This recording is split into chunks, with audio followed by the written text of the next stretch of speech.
Indiana, Golden State, Indiana, Nets, Wizards. The expectation coming into all these games was to get a win. Knicks have won all of them. Hasn't always been pretty or easy, but they have run the table here during this stretch. Yeah, they're in the stretch of, again, playing teams that are under 500, a lot of the teams that are in the lottery like tonight. And the most important is the final score. In the very end, that's all that matters. The eye test, though, shows you there were areas, especially early in a lot of those games, that left something to be desired. But in the end, the Knicks always did find a way, using their talent and doing whatever it took to get the win at the end.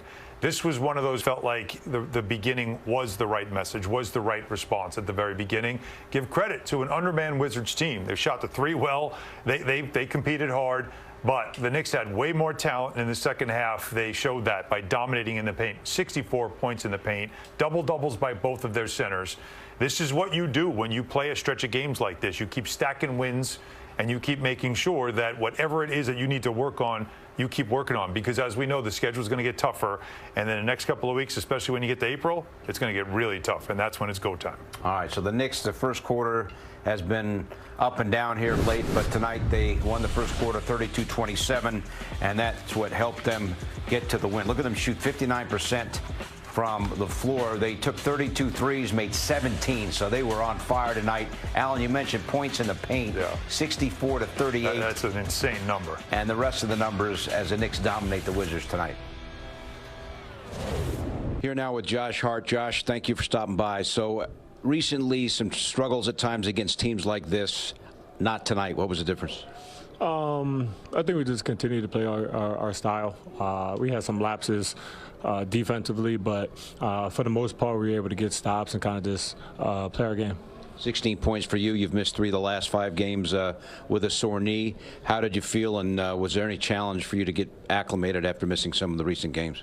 I feel good. No challenge. I just turned 31, so I got a little old age, that's all. So feel good, ready for Tuesday. 10 games left in the regular season, hard to believe but true. What's your focus and what's the team's focus down the stretch? We just got to make sure we tighten up defensively, offensively, make sure we execute, have an attention to detail and a focus, because at the end of the day, we're not preparing for, obviously we're playing the Wizards, playing New Orleans next, those guys, but we're preparing for the playoffs, so we got to make sure we are fully locked in. All right, Josh, thanks so much for stopping by and great game. Appreciate it. So Alan, Josh Hart back, 16 points, a little bit of everything as always, 5 of 9 shooting from the floor. Yeah, it's good to see him back too, right? Like, if he needs to take a game, if he's feeling soreness in the knee, this is the stretch of the schedule you want to do it in, because you want to keep your guys as fresh and, of course, as healthy as you possibly can as the Knicks head towards the playoffs. And I love what he said there, too, because, look, you got to be careful what you say. You don't want to be disrespectful to opponents. But reality is, of course, that they aren't preparing to play against teams like this. What they're trying to do is get their game to the level to when they take on teams in the playoffs, they're ready for it. We're going to see that coming up. Like, once this stretch is over, you're going to see some Oklahoma City Thunder. You're going to see some better teams that you now have to measure up to, and they want to get their standard to the highest point possible for when the first round does come. All right, so Karl-Anthony Towns came into this game in his last 6, averaging 24 and 12.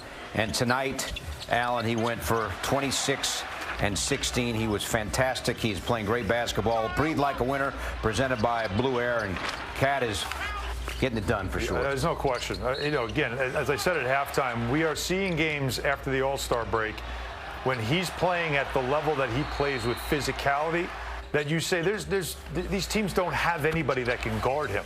That's why I found it interesting that Josh Minot said what he said after the Brooklyn game about how we know he doesn't like physicality, and they thought they did a good job against him, and all he did was go for a 20-point double-double. Like, what did you do? You didn't slow him down. Teams are trying to play him physical. What I love is that he's also responding with physicality. He's more involved, it seems, since the All-Star break, and his numbers across the line, 50, 40, 80. His shooting is back, and I think that's a huge part of it. He's been a different player since the All-Star break. Got all his points tonight, only took 13 shots. 9 of 13. His 16 points in the paint, got to the free throw line. This has been kind of the formula for him. But, you heard Mike Breen say this a couple of times in the broadcast, and it's true. He has been a monster on the boards. Like, we talk a lot about Mitchell Robinson's impact as a rebounder, especially as an offensive rebounder. I don't think we realize what Karl Anthony Towns is doing rebounding-wise this season. Second in the league in rebounding. His offensive rebounding has really taken an uptick. But he's a guy that they throw 2 or 3 bodies at. Teams think they can play him physical and he'll shy away. He doesn't. He's still getting 12 rebounds a game. So, again, I need to see where teams think that they're taking him out of the game of physicality, because I haven't seen it since we've come back from the All-Star break. Talked all about the need for the Knicks to get off to a good start. Jalen Brunson's almost like he said, I got you. 12 points. 12 was 23 in the first quarter, and the Knicks led it by 5. 32 first quarter points. A lot better than the season low 14 first quarter points they scored Friday night at Brooklyn. Yeah, he did struggle a bit with his shooting in that game as well. And I thought for Brunson, which is very typical of him, first of all, one of the top first quarter scorers in the NBA. We know that. But also a guy that just understands setting a tone. And they weren't happy with their start, especially shooting in Brooklyn. They haven't been happy with their starts over this stretch. We've talked ad nauseum about it. 7 of the previous 9 first quarters, they were outscored. So what do you think the captain's going to do? He's going to take it in his own hands to say, I'm going to get us going. And he got into a good rhythm early with his shooting, which was important because his shooting's been a little on and off.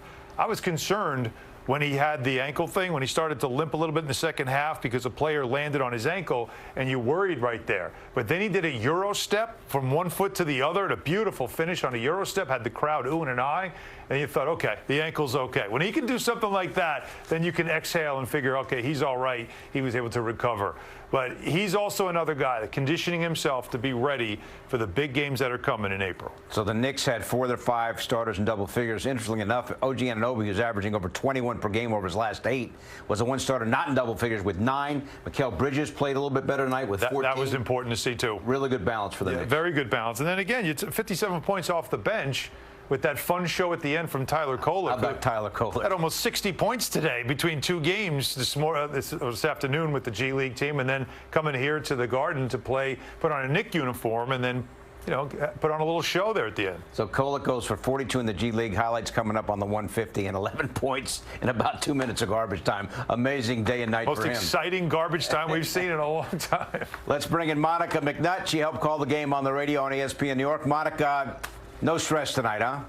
No stress. Smooth, easy like a Sunday evening, if you don't mind me remixing the song. Wait, hon, what's the math? I thought he had 53 points. He had 60? No, 42 and 11. That's okay, yeah, 53. He was looking almost. Kolek, 42 and 11. Yeah. Got it. Listen, I got what I asked for, guys, honestly, because, yes, while the Knicks come into this one on a 5-game win streak, it was the how that left me a little frowned up, right? But I thought tonight they did a really good job of, from the opening tip until the final horn, you look at it and they were able to get, I believe it was 57 points off of their bench. Yes. That final number. And so that speaks to the commitment, the energy, the focus from your starting lineup all the way down through the rest of the bench. And so I thought tonight was a very solid performance from this group. And Monica, we've been talking about Karl Anthony Towns and his performances. I think since the All-Star break, he's just been a different player. I would agree. His numbers, though, tell you that, right? Like his standard, 50, 40, 80, the fact that the shooting is coming back. But there's something different about him. Now, is it him being a little more assertive, or was it the offense getting him more involved? How about get him into some screens, get him into more action so he's part of the offense, whether he gets a shot on that possession or not? Have you seen that? I have. I think that, for me, I think the first domino to fall was his mindset in terms of being more aggressive. And then the second one, to me, is probably the offense, right? I will be honest, Han, watching this offense, I have not seen anything that stands out in a big way as far as adjustments. But now when we see him coming in from that trail position, he's stepping into that 3-ball with confidence. He's not wasting time when he faces up versus the defenders, going and taking advantage of his big, giant first step when he puts the ball on the ground that gets defenders on that hip right away. He's obviously done a terrific job on the glass and those putbacks and sort of energizing plays. I just think for him, he looks like he's in the best shape that I've seen so far of the season. I think there's a level of focus there, and he is rounding into his best form at the right time. All right, Monica, as always, we appreciate it. Have a great night. We'll talk to you on Tuesday. Thanks, guys. Knicks back home on Tuesday.